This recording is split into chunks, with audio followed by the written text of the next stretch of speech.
دا قربانی د مړو نه څه حکم لري؟ 3 طریقې دي په لنډو الفاظو.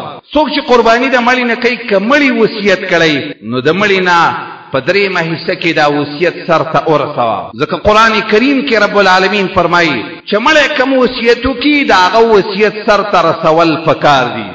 ضرور ده چې د هغه وصیت ورسوي. دویم شکل دا دی چې یو سړی د مړي نه قرباني کوي.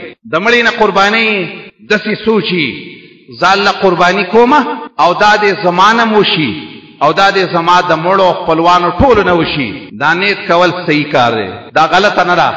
د الله نبی یو قربانی کړی وه او داسې ویلي وو دا زما د طرف نه ده او زما د ټول کور والا د طرف نه، دا زما د ټول اهل د طرف نه.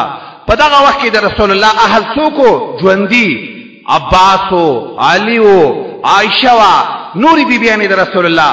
په دغه وخت کې د نبی صلی الله علیه وسلم مړه خپلوان څوک وو؟ خدیجه وه، زینب دای بیبي وه رضی الله تعالی عنها، 3 نونې وې هغه هم وفات شوې وې. لنډه خبره داسې ده چې کله ته وضحیه کې او داسې ورته وایې یا الله دا زمانه قبوله کا زما د ټول اهل نه، ستا چې څومره خپلوان دي هغې ته الله ثواب رسوي.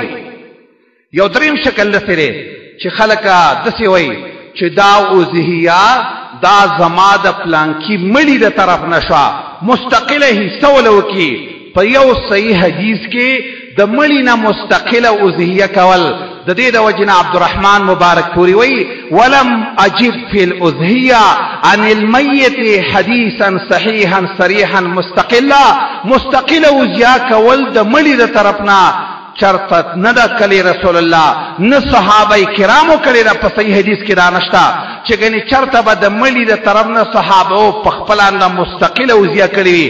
د دې د وجه نه عبدالله ابن مبارک چې د امام ابو حنیفه رحم الله شاګرد هغه فرمایي زه د مړو نه اضحیهګانې ښې نه ګڼم، د دې په ځای چې ته صدقه وکړې نو هغه به تې بهتره وي.